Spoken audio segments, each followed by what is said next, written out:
Sebelumnya selamat pagi. Assalamualaikum warahmatullahi wabarakatuh. Salam sejahtera bagi kita semua. Salam Om Swastiastu, Namo Buddhaya, salam kebajikan, Rahayu, Rahayu, Rahayu. Para hadirin yang berbahagia, marilah kita haturkan rasa syukur kita kepada Tuhan Yang Maha Esa atas pancaran sinar-sinar pengayoman dan kebahagiaannya lah kita dapat bertemu lagi dalam webinar bedah buku Etika dan Nilai Sistem Kepercayaan sesi 5 dengan buku yang berjudul Nilai Tradisi dan Ritual dalam Kepercayaan Terhadap Tuhan Yang Maha Esa. Yang terhormat Bapak Dr. Andes Yosef Bambang Margono, Magister Sains, Magister of Art Philosophy, Doktor, selaku Dekan Fakultas Bahasa dan Budaya Universitas 17 Agustus 1945 Semarang.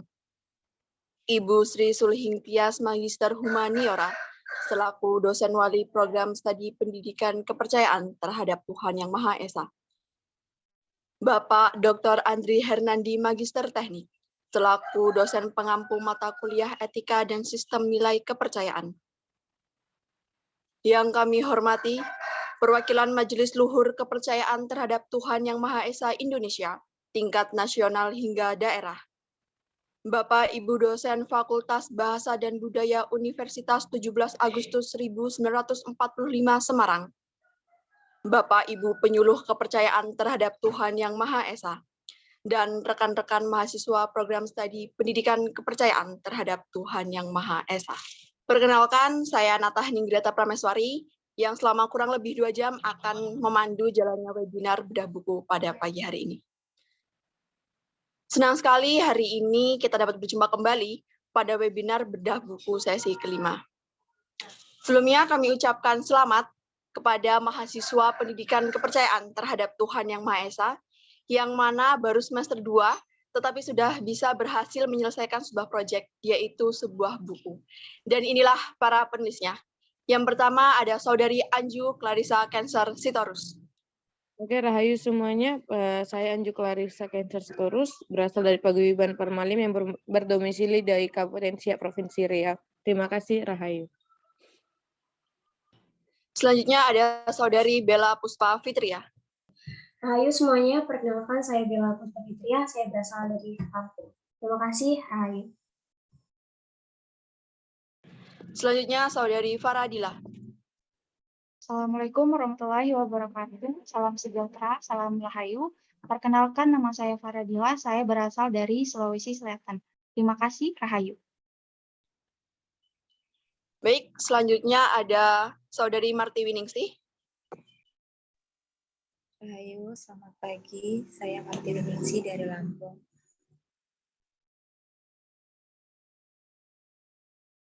Dan kemudian Saudari Sri Seliani. Rahayu, selamat pagi. Perkenalkan saya Sri Seliani. Saya dari Semarang. Terima kasih, Rahayu. Halo Kak Dewi, silakan perkenalan terlebih dahulu Kak. Rahayu, perkenalkan nama saya Dewi Sartika Sinaga, saya dari Toba, Sumatera Utara. Terima kasih. Baik, demikianlah tadi profil dari masing-masing penulis. Dan untuk menjaga ketertiban, akan kami bacakan beberapa aturan. Aturan yang pertama, selama webinar berlangsung, semua peserta diperbolehkan on kamera dan dimohon untuk menonaktifkan mikrofon. Yang kedua, peserta diperkenankan memberikan pertanyaan kepada para penulis pada sesi tanya jawab bisa melalui kolom chat atau raise hand.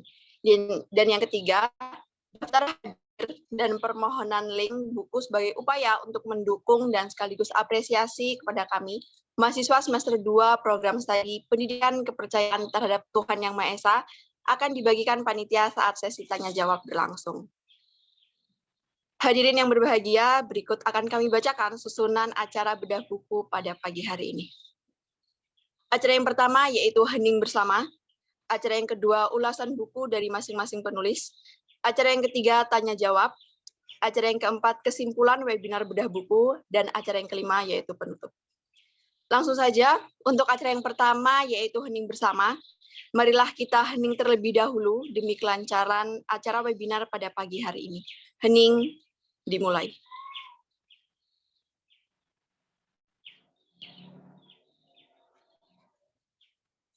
hening, selesai. Dan acara yang kedua yaitu ulasan buku dari masing-masing penulis. Namun, sebelum kita mengulas buku, kita akan mendengarkan terlebih dahulu sambutan dari ketua kelompok. Kepada ketua kelompok, disilakan.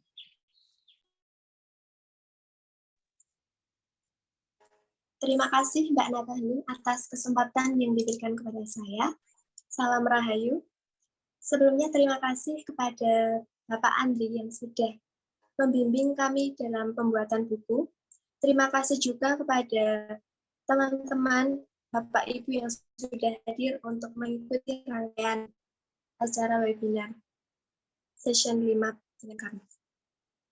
Segala puji syukur kami aturkan kepada Tuhan Yang Maha Esa, sehingga kami dapat menyelesaikan judul buku Nilai-nilai tradisi dan ritual dalam kepercayaan terhadap Tuhan Yang Maha Esa.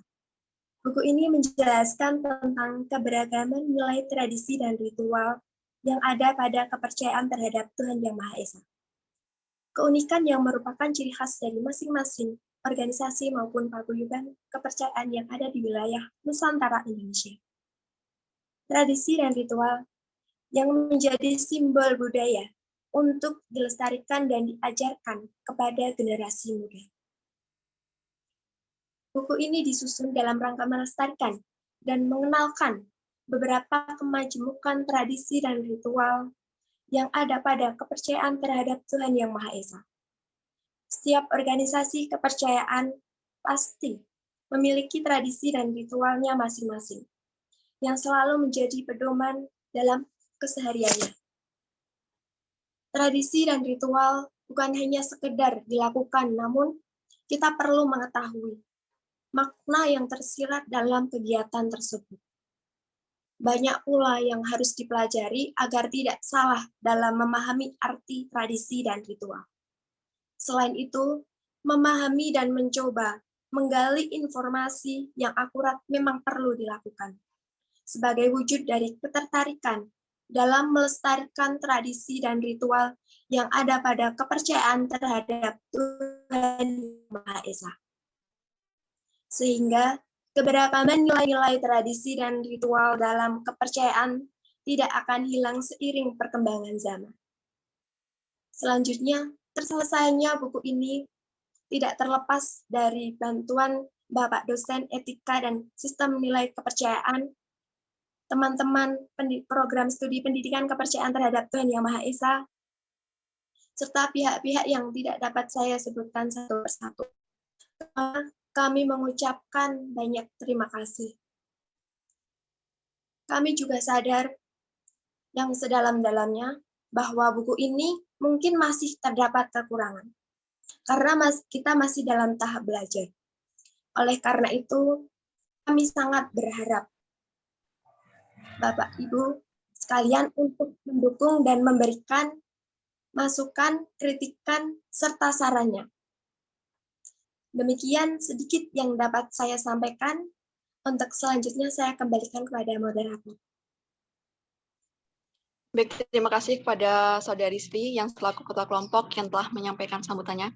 Baiklah, langsung saja kita mulai ulasan buku Nilai Tradisi dan Ritual dalam Kepercayaan Terhadap Tuhan Yang Maha Esa oleh masing-masing penulis. Waktu saya serahkan kepada para penulis. Silakan. Baik, terima kasih Mbak Nata. Mohon maaf sebelumnya saya mungkin off cam karena jaringannya kurang mendukung.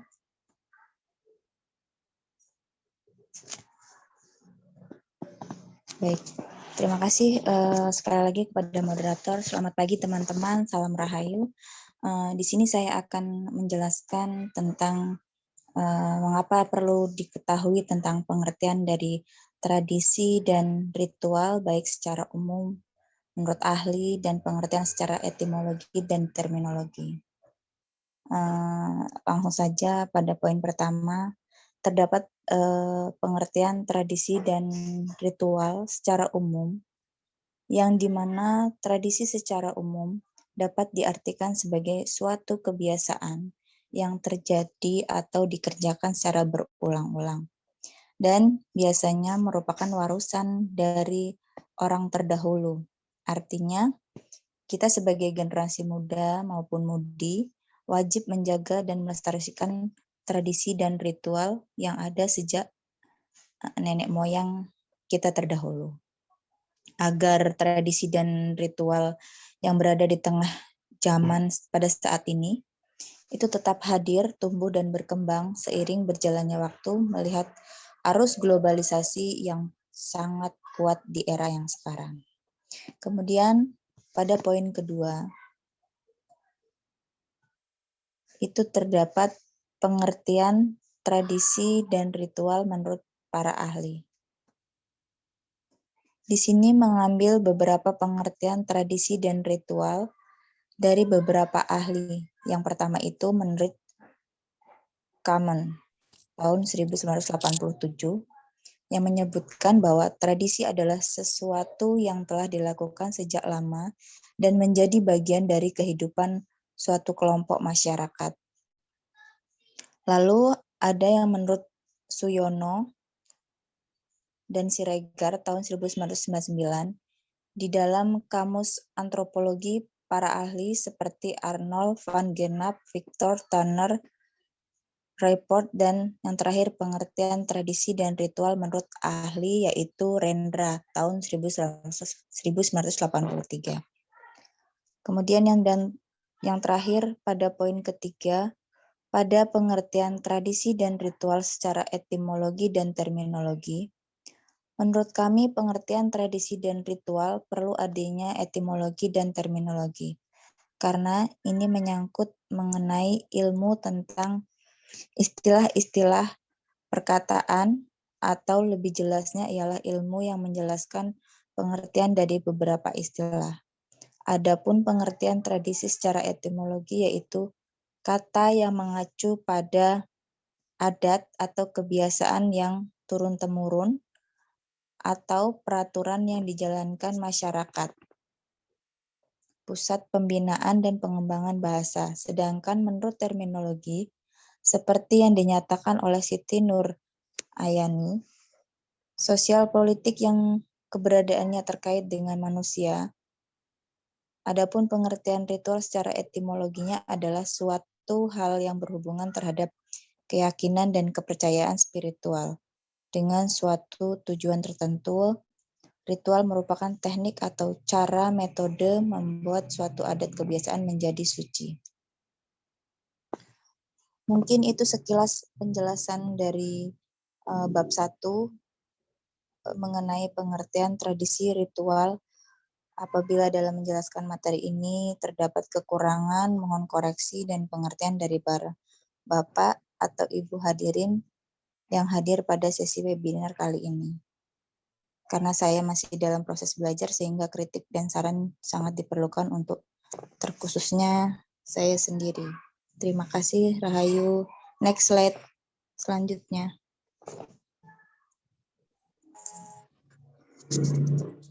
Part 2 ini mengenai nilai-nilai tradisi dan ritual dalam kepercayaan terhadap Tuhan Yang Maha Esa. Terdapat 4 nilai yang kami tuliskan.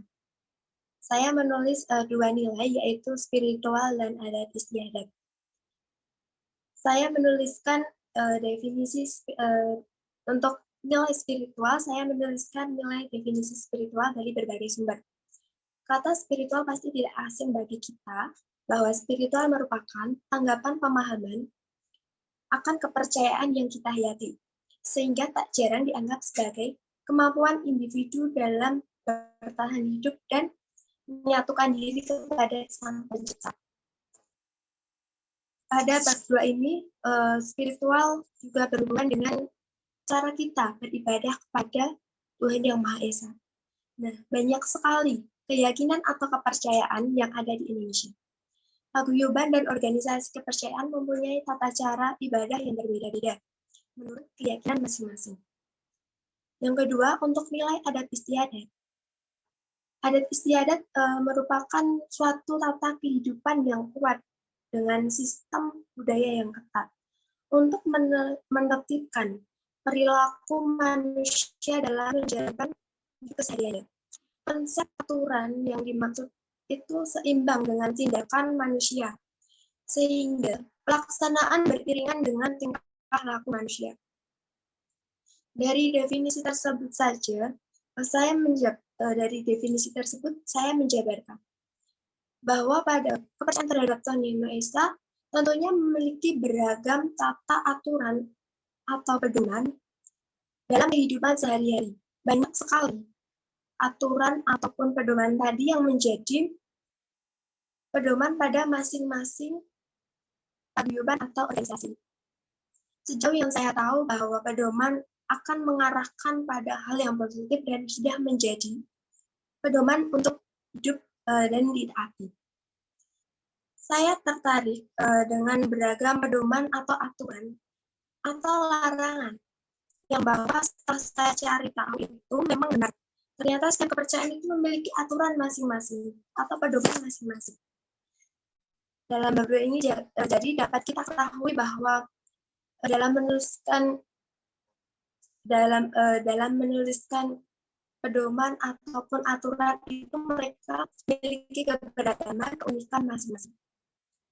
Demikian yang dapat saya sampaikan. Untuk selanjutnya mengenai nilai budi luhur dan etika akan disampaikan oleh saudara Dila Rusakti.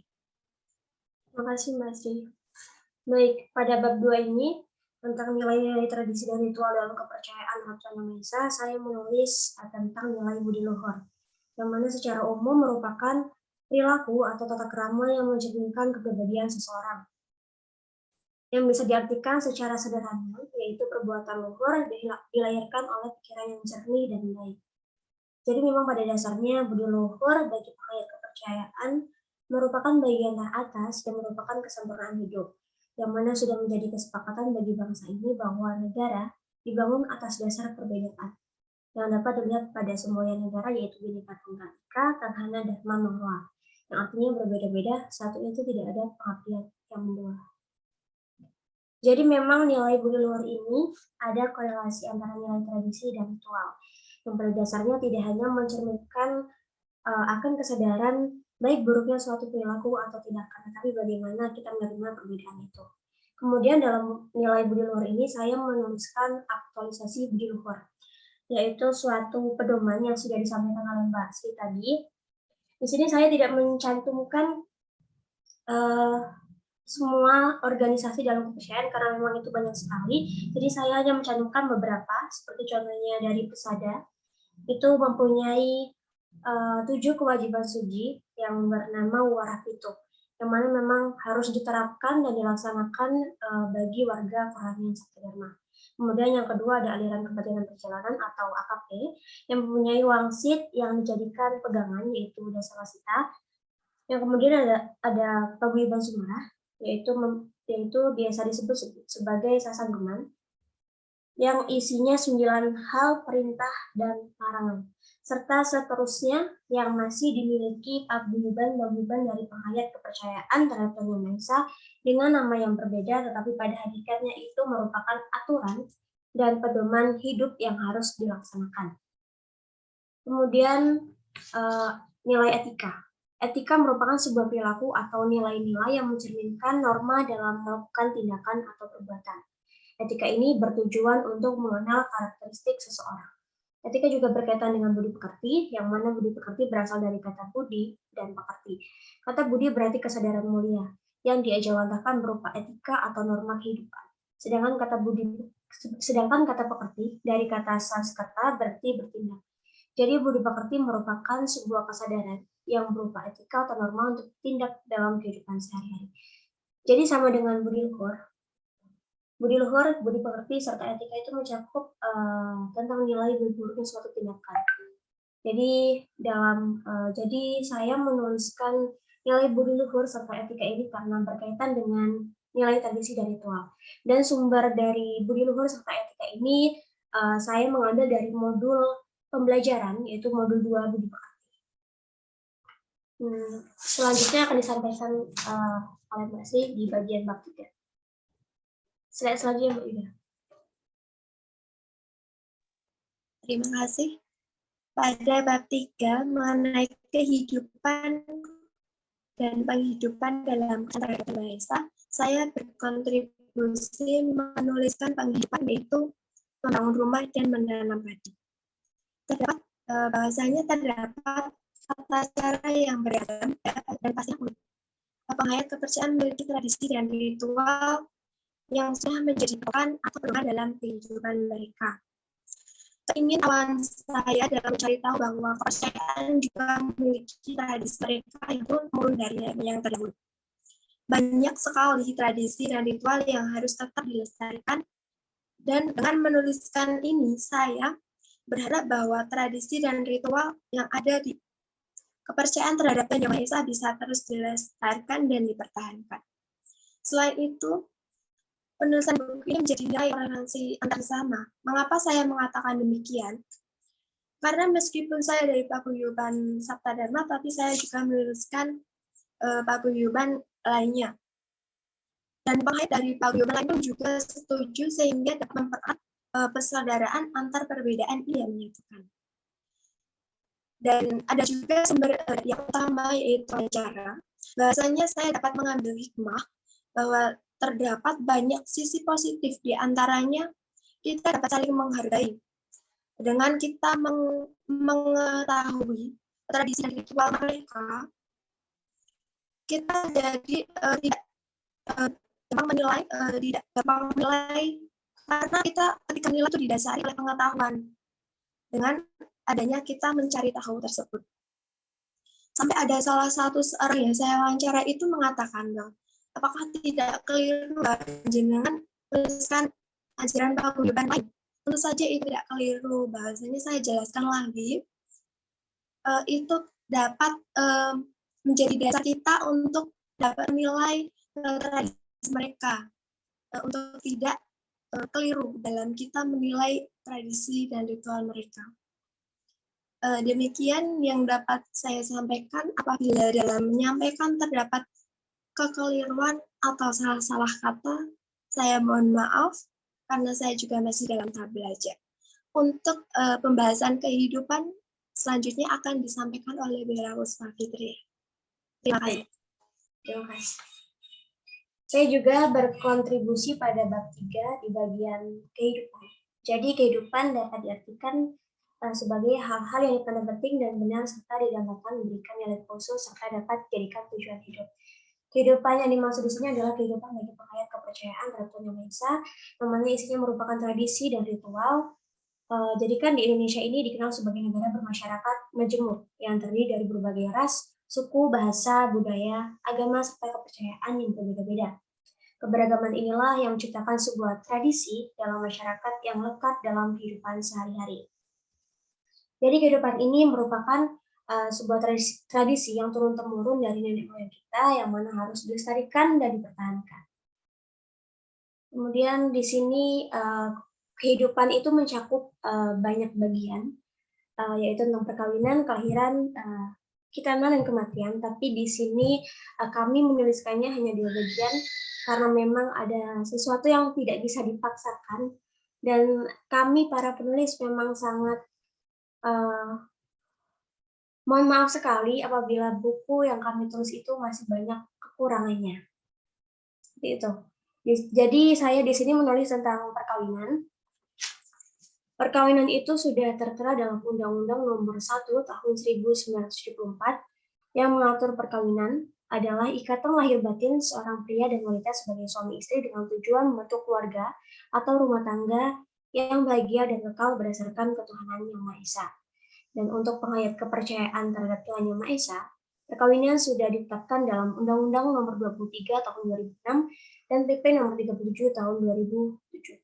Mengatur perkawinan penganut kepercayaan dapat sah dan dicatat di catatan sipil apabila perkawinan dilakukan di hadapan pemuka penghayat kepercayaan yang terdaftar di Departemen Kebudayaan yang sudah memiliki SK. Jadi di sini saya menuliskan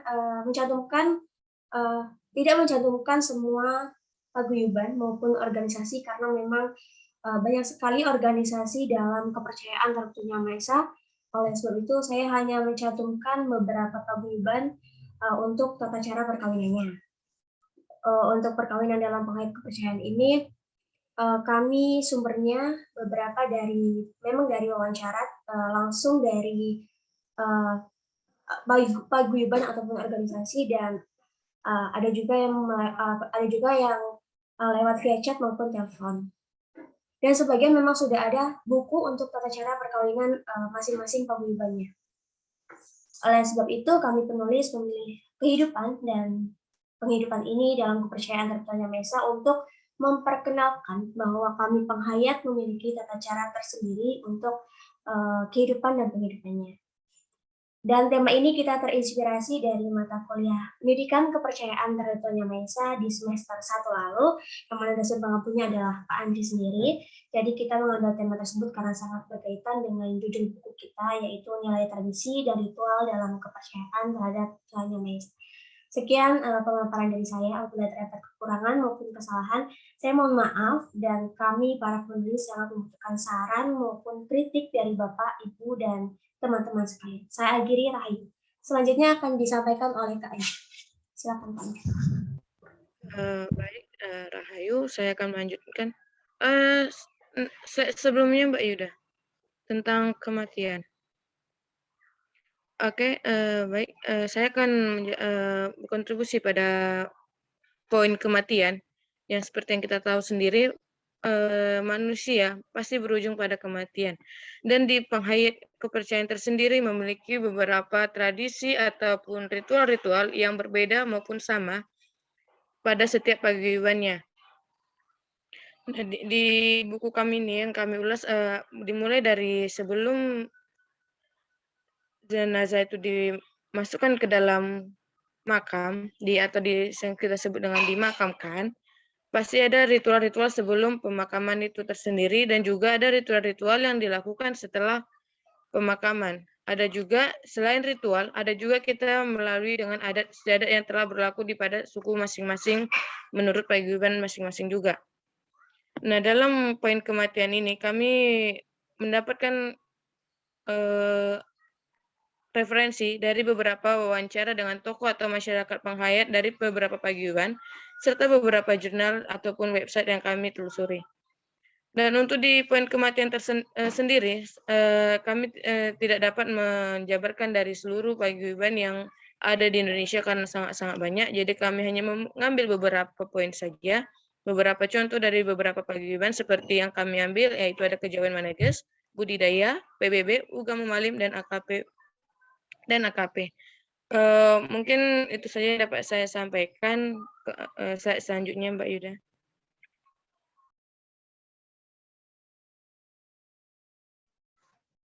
Baiklah, saya ambil alih ke saya berkontribusi di bab 4, yaitu pengaruh teknologi terhadap tradisi dan ritual. Perubahan tentu saja terjadi, itu bisa dipengaruhi oleh berbagai hal, dan tergantung bagaimana kita menyikapinya, terutama dalam pelaksanaan tradisi dan ritual sesuai dengan judul besar kita. Di era globalisasi ini, kita tentu saja tidak lepas dari yang namanya teknologi, karena pada dasarnya manusia sudah berkembang dan mengaitkan segala teknologi ke dalam setiap kegiatannya sehari-hari. Oleh sebab itu, saya menulis apa saja yang menjadi dampak positif teknologi terhadap kehidupan masyarakat, terutama dalam pelaksanaan tradisi dan ritual tersebut. Mulai dari media pengenalan keluar, karena pada saat ini ranah masyarakat banyak yang sudah tidak tahu apa sih tradisi dan ritual yang masih banyak dilestarikan oleh para penghayat kepercayaan terhadap Tuhan Yang Maha Esa, dan kegunaan teknologi sebagai media komunikasi dan penggunaannya sebagai media di pelaksanaan tradisi dan ritual seperti mikrofon dan lain sebagainya. Terlepas dari kegunaan teknologi, saya juga menulis apa yang menjadi dampak negatif teknologi tersebut jika tidak digunakan sesuai dengan kaidahnya.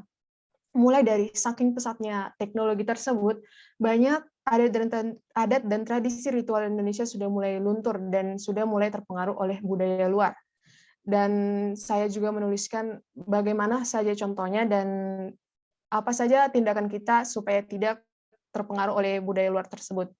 Dan teknologi tersebut bisa disikapi ketergantungan oleh masyarakat yang tidak bisa menggunakannya dengan baik dan benar. Selain itu, saya juga menulis bagaimana sih itu perubahan sistem nilai dan norma, terutama dalam pelaksanaan adat dan tradisi ritual tersebut. Saya juga mencantumkan beberapa contoh dari adat tradisi ritual di Indonesia sendiri. Baiklah, sekian yang dapat saya sampaikan. Slide selanjutnya, Mbak Yuda. Selanjutnya pada subbab ini kami merangkum materi mengenai upaya pelestarian tradisi dan ritual dari beberapa para ahli dan terdapat beberapa sumber yang ada.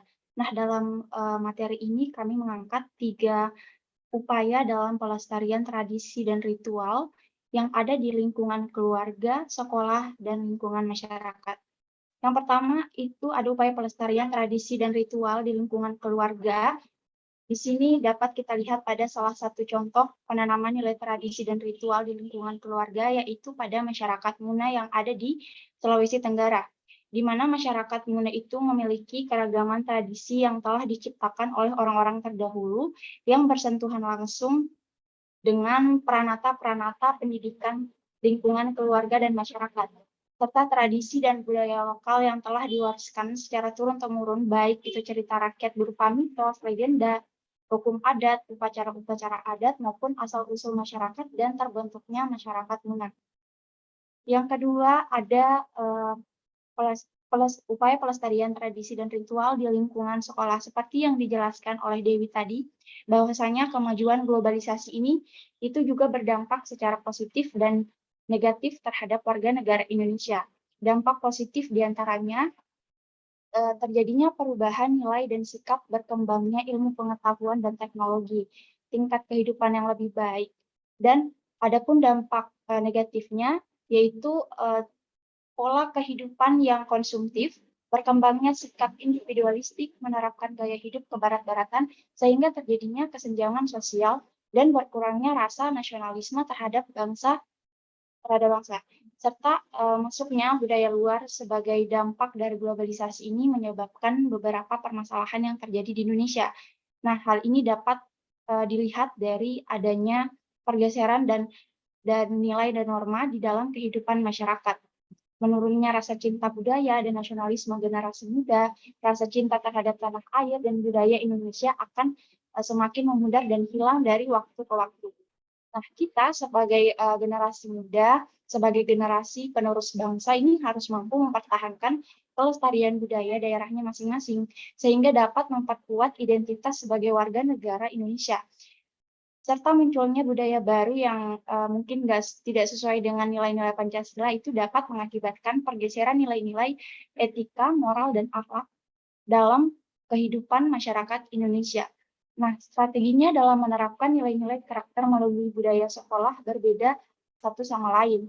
Nah, budaya sekolah itu seperti tergambar dalam suasana dan interaksi yang terjadi di lingkungan sekolah, budaya-budaya sekolah yang mengandung nilai karakter, misalnya saling menyapa, mengucapkan salam ketika bertemu dengan teman dan guru, disiplin, melakukan semua kegiatan di sekolah tersebut, itu menjadi bagian dari budaya sekolah yang tergambar dari interaksi seluruh warga sekolah. Dan yang terakhir ada penanaman nilai tradisi dan ritual di lingkungan masyarakat.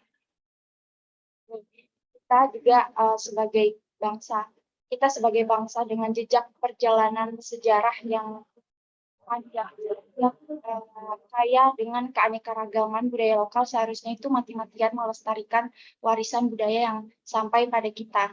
Jadi melestarikan itu tidak berarti membuat sesuatu menjadi awet dan tidak mungkin punah. Melestarikan itu berarti memelihara untuk waktu yang sangat lama. Jadi upaya pelestarian tradisi dan ritual budaya lokal berarti memelihara warisan budaya lokal untuk waktu yang sangat lama. Karena upaya pelestarian merupakan upaya memelihara untuk waktu yang sangat lama, maka perlu dikembangkan pelestarian sebagai upaya yang berkelanjutan atau sustainable. Jadi bukan pelestarian yang hanya mode sesaat atau berbasis proyek, berbasis donor dan elitis tanpa akar yang kuat di masyarakat. Pelestarian tidak akan dapat bertahan dan berkembang jika tidak didukung oleh masyarakat luas dan tidak menjadi bagian nyata dari kehidupan kita. Jadi pelestarian itu harus hidup dan berkembang di masyarakat dan memang harus diperjuangkan oleh masyarakat luas. Sekian pembahasan materi yang telah saya buat mengenai upaya pelestarian dan tradisi ritual, dan semoga apa yang kami tulis ini dapat bermanfaat dan bisa menjadi pedoman bagi kami tentunya sebagai penulis. Dan kami sadar bahwa apa yang kami tuangkan ke dalam tulisan ini masih sangat banyak kekurangannya. Karena kami di sini masih sama dalam proses sama-sama belajar. Dan harapan kami ke depannya ini menjadi langkah awal buat kami untuk terus berkarya sebagai generasi muda penerus bangsa. Oleh karena itu, saran dan kritik dari para peserta yang hadir pada sesi webinar ini sangat kami butuhkan untuk perbaikan kami sebagai penulis ke depannya. Terima kasih, Rahayu.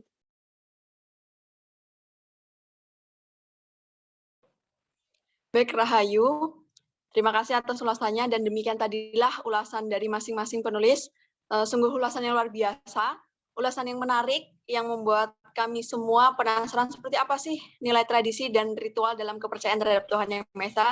Nah, agar tidak semakin penasaran, langsung saja kita memasuki acara yang berikutnya, yaitu sesi tanya-jawab. Bagi Bapak Ibu yang ingin bertanya, bisa ditulis di kolom chat atau bertanya langsung melalui raise hand. Kepada Bapak Ibu yang ingin bertanya, disilakan. Baik, sudah ada pertanyaan di kolom chat. Akan saya bacakan terlebih dahulu. Dari Uti. Pertanyaan untuk Kak Bella dan Kak Sri. Apa hukumnya melanggar aturan sebuah ajaran? Terima kasih. Kepada Saudari Bella dan Saudari Sri, silakan. Dan kepada Bapak Ibu yang berminat dengan buku ini, bisa langsung mengisi daftar hadir di kolom chat yang sudah dikirimkan oleh panitia. Silakan Mbak Sri. Terima kasih atas pertanyaannya yang diberikan kepada saya. Mengenai tadi pertanyaan adalah bagaimana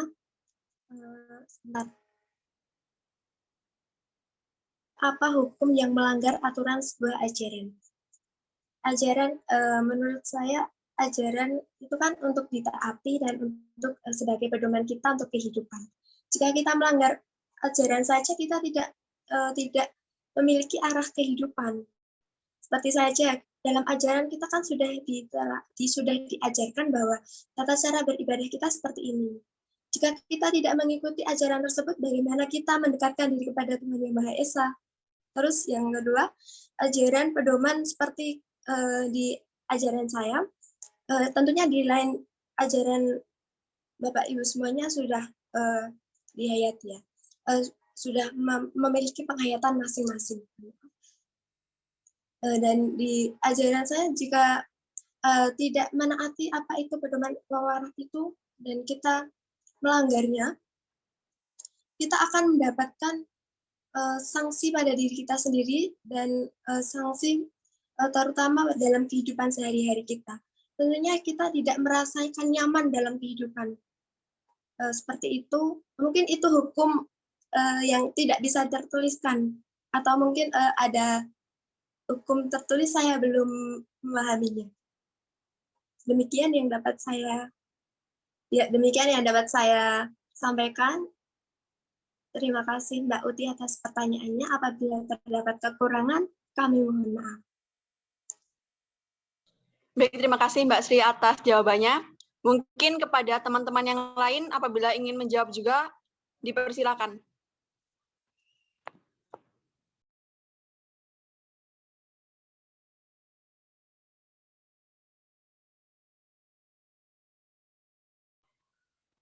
Bagaimana Saudari Bella?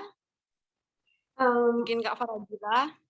Izin menambahkan dari Mbak Astri tadi, memang pada dasarnya benar yang dikatakan Mbak Astri, kita pasti dapat sebuah teguran dari hukum melanggar aturan sebuah ajaran, karena pada dasarnya kan ajaran yang kita anut itu kan sebuah kehidupan bagi kita gitu. Terus berhubungan langsung dengan Tuhan. Apabila kita melanggar aturan itu, kita pasti akan dapat teguran baik dari diri kita sendiri. Seperti yang dibilang Mbak Sri tadi itu sudah benar. Itu saja.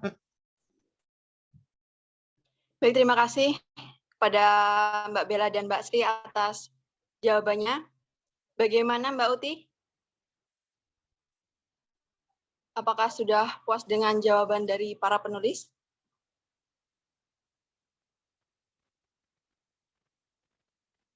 Selanjutnya kita akan lanjut ke pertanyaan yang kedua. Ini pertanyaan kepada semua para penulis. Pertanyaan dari Mbak Okta.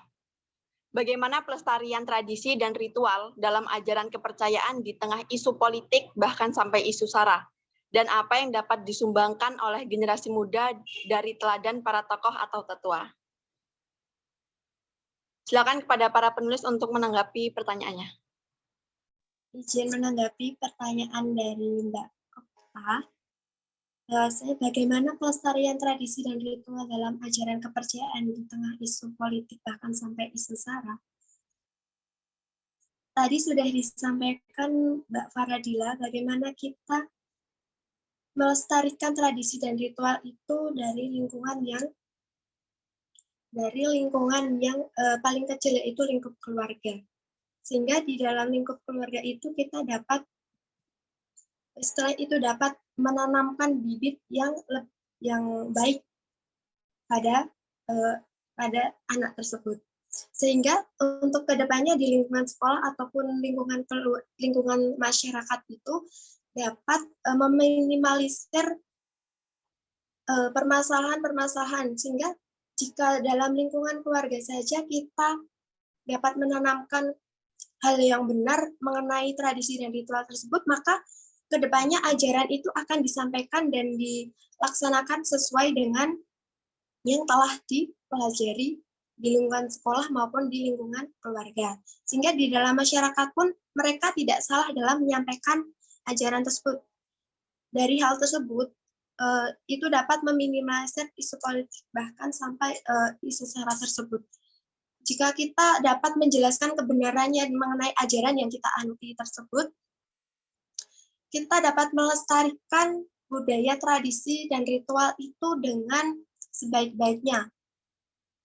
Dan apa yang dapat disumbangkan oleh generasi muda dari teladan para tokoh tetua, kita melestarikannya, bukan kita melestarikan tradisi tersebut, kita mengajarkan tradisi tersebut dengan semisal dalam ajaran tersebut memiliki tradisi apa ataupun pedoman apa, kita menyampaikan itu dengan benar, sehingga kita ketika bertanya kepada yang lebih tahu, kita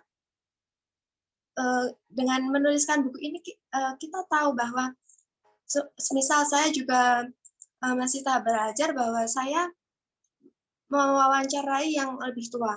Untuk apa? Kita mengerti tradisi dan ritual itu dengan benar, dengan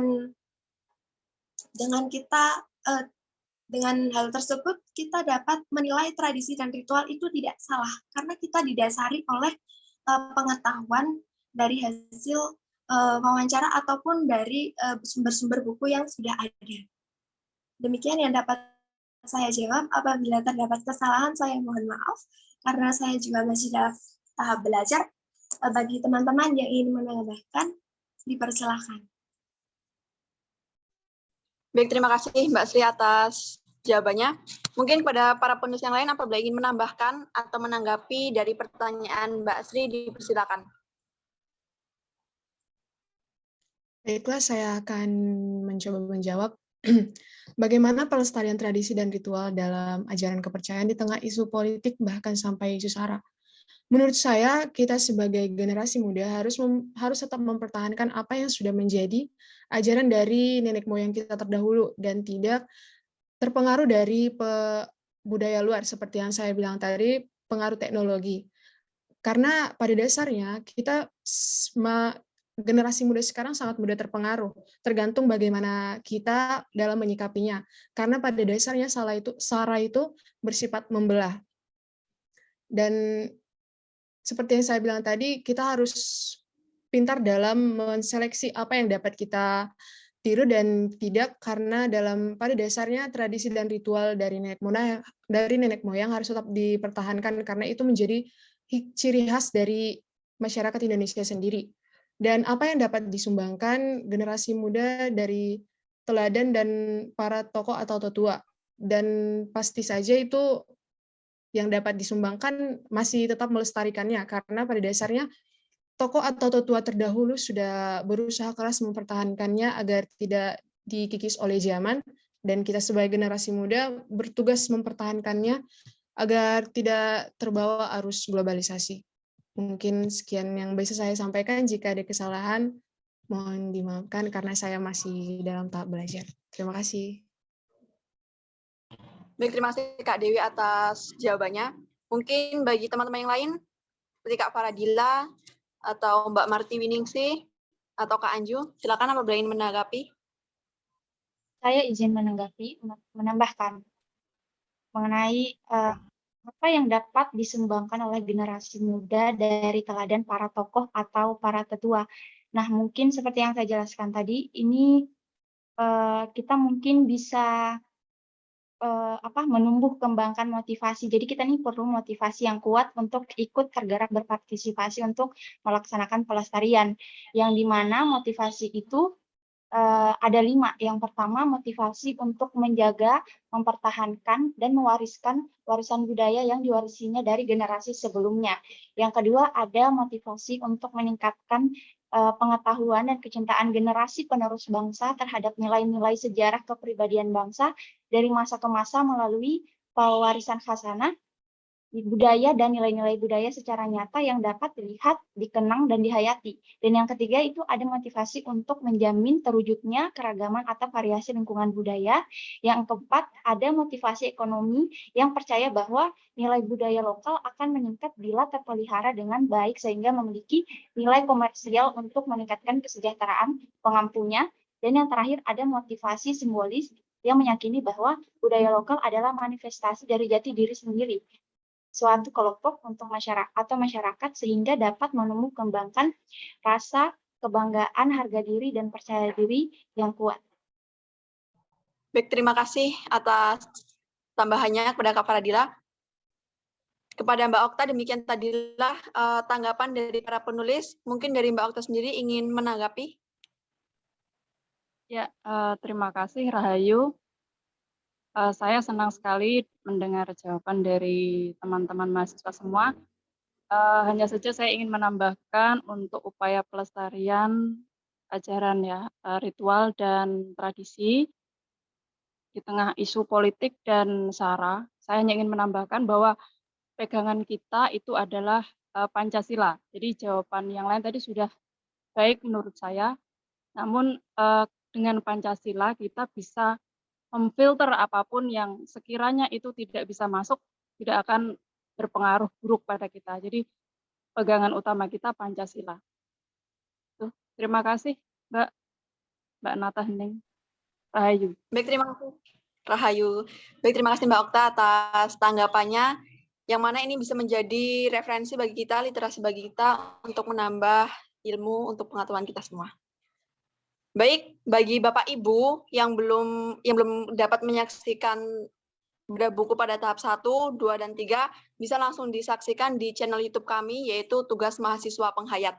Dan bagi Bapak Ibu, jangan lupa untuk mengisi presensi yang telah dibagikan panitia di kolom chat.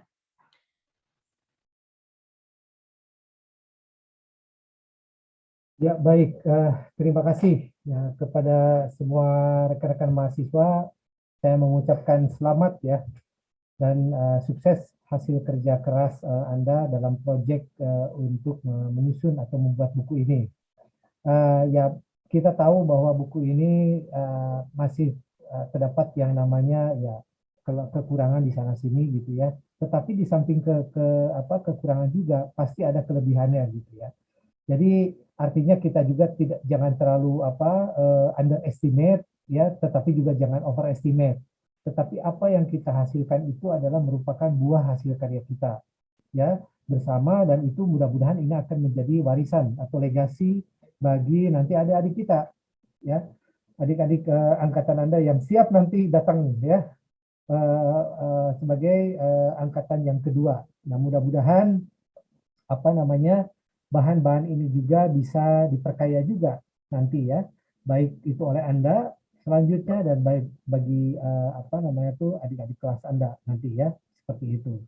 Dan terakhir sekali saya juga mengucapkan salut dan apresiasi yang tinggi ya terhadap Anda, kemudian terhadap para peserta yang hadir di sini, Bapak dan Ibu sekalian yang hadir di sini, supaya peserta, saya mengucapkan terima kasih atas sumbang sarannya, ya, sumbang pertanyaannya untuk memperbaiki atau melengkapi atau menyempurnakan daripada buku ini, sehingga buku ini nanti bisa bermanfaat bagi masyarakat umum, ya, yang tentu saja ingin mengetahui tentang apa itu kepercayaan terhadap Tuhan Yang Maha Esa dari sisi aspek sistem dan nilai kepercayaan terhadap Tuhan Yang Maha Esa. Sekali lagi saya mengucapkan selamat, ya, mudah-mudahan kita bisa berkarya terus, dan tolong semangat dan tolong jaga, ya, bahwa ini adalah merupakan sesuatu warisan atau legasi yang harus Anda sebarkan ke seluruh masyarakat Indonesia, tentu saja, ya, seperti itu. Baik, saya rasa cukup mungkin dari saya. Terima kasih semuanya, dan kita lanjutkan nanti, kita ketemu lagi dengan webinar yang selanjutnya, ya. Webinar terakhir, ya, kalau tidak salah, penutupan. Ya, mudah-mudahan nanti rekan-rekan di sini, mahasiswa juga bisa hadir, ya, dan kita akan melakukan penutupan terhadap acara kegiatan project based learning dalam penyusunan buku. Terima kasih, ya, untuk semuanya, dan saya apresiasi, semangat dan sukses buat semuanya. Terima kasih dan saya salam. Rahayu, rahayu, rahayu. Terima kasih, ya. Sampai ketemu lagi. Baik. Terima kasih Salam Bapak semua. Rahayu. Terima kasih. Rahayu Bapak, terima kasih. Rahayu Pak. Rahayu. Bapak, terima kasih. Bapak, terima kasih. Saya mau nanya ke Faradila. Faradila di Sulawesi Selatan, di Makassar enggak? Faradila. Faradila dengar saya?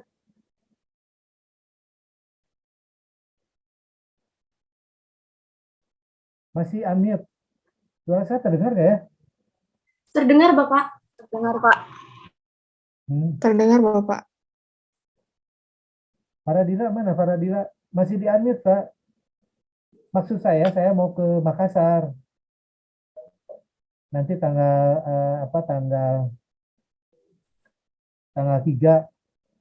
Nah, kalau dekat sih saya pengen ketemu juga gitu, ya. Saya Ya, pengen Pak. kalau dekat sama mahasiswa gitu kan. Meet up ya, Pak. Gimana? Gimana, Agung? Meet up ya, Pak, sama Faradila. Iya, betul. Bentar. Faradila, halo? Ya, Pak. Dengar suara saya? Dengar, Pak, dengar. Oh ya. Sulawesinya di mana? Di Makassar enggak? Di mana? Di Palopo, Pak. Oh, agak jauh ya ke Makassar, ya? Iya, Pak. Oh iya, ya sudah. Saya pikir tadi di Makassar gitu. Kalau ke Makassar, kalau seandainya ada kesempatan bertemu, saya pengen ketemu juga gitu. Ya. Ya baik, tapi nanti saya kalau sudah di Makassar, saya akan kontak juga Faradila, ya. Siapa tahu nanti Faradila jalan-jalan ke Makassar. Baik, untuk seluruhnya, ya, terima kasih. Saya ucapkan selamat bertemu lagi nanti di jam 2, ya. Pukul 2 ya tadi. Iya, Pak. Kalau gitu saya tutup, ya. Baik, terima kasih dan salam rahayu. Baik, demikianlah tadi ulasan dari masing-masing penulis dan diskusi kita pada pagi hari ini. Dan saya akan membacakan kesimpulan dari webinar Bedah Buku pada pagi hari ini. Nilai tradisi dan ritual sangat berkaitan erat dengan kepercayaan terhadap Tuhan Yang Maha Esa. Tradisi sendiri merupakan suatu kebiasaan yang terjadi atau dikerjakan secara berulang-ulang dan biasanya merupakan warisan dari orang terdahulu. Sedangkan ritual merupakan bagian dari kegiatan masyarakat tertentu yang di dalamnya mengandung nilai spiritual yang dilakukan dalam waktu tertentu. Tradisi dan ritual yang beragam memang merupakan suatu perbedaan, namun bukan menjadi hambatan dan rintangan untuk menjaga keberlangsungan budaya. Di Indonesia banyak sekali tradisi dan ritual yang menjadi suatu perbedaan setiap daerah. Dalam buku Nilai Tradisi dan Nilai Kepercayaan terhadap Tuhan Yang Maha Esa, sudah dituliskan tentang bagaimana tradisi dan ritual dalam kepercayaan terhadap Tuhan Yang Maha Esa, yang mana memang sudah ada tata cara tersendiri bagi penghayat kepercayaan terhadap Tuhan Yang Maha Esa untuk melaksanakan tradisi dan ritualnya menurut paguyuban maupun organisasi masing-masing. Untuk itu mari kita manfaatkan teknologi dengan bijak, jangan sampai kita lalai dengan budaya kita sendiri. Banggalah terhadap budaya Nusantara karena itu merupakan suatu wujud dari bela negara. Oleh karena itu, tradisi dan ritual sangat penting untuk dilaksanakan. Karena tradisi dan ritual tidak hanya merdeka pada zaman nenek moyang terdahulu, tetapi harus selalu dipertahankan dan dilestarikan. Dan dengan berakhirnya acara bedah buku pada hari ini, maka berakhir pula lah webinar dalam rangka pemenuhan etika dan nilai sistem kepercayaan. Terima kasih atas partisipasi para hadirin. Semoga ilmu yang kita dapat berguna untuk menambah wawasan maupun pengetahuan untuk kita semua. Sebelum saya tutup, kita akan melaksanakan sesi foto bersama terlebih dahulu. Bagi Bapak Ibu yang bisa on cam, silahkan on cam. Dan untuk si dokumentasi, silahkan mengambil gambar. Baik, saya akan ambil gambarnya. Sudah. Oke. 1, 2, 3.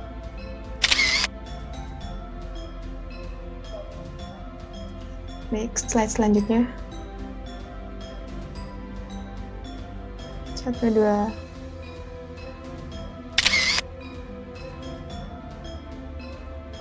Baik, inilah tampilan dari cover buku Nilai Tradisi dan Ritual dalam Kepercayaan Terhadap Tuhan Yang Maha Esa.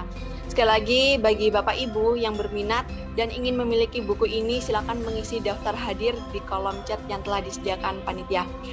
Baik, demikianlah acara kita pada pagi hari ini. Saya selaku moderator, apabila dalam memandu acara terdapat kekurangan, kesalahan maupun kekeliruan, saya mohon maaf. Terima kasih. Rahayu, rahayu,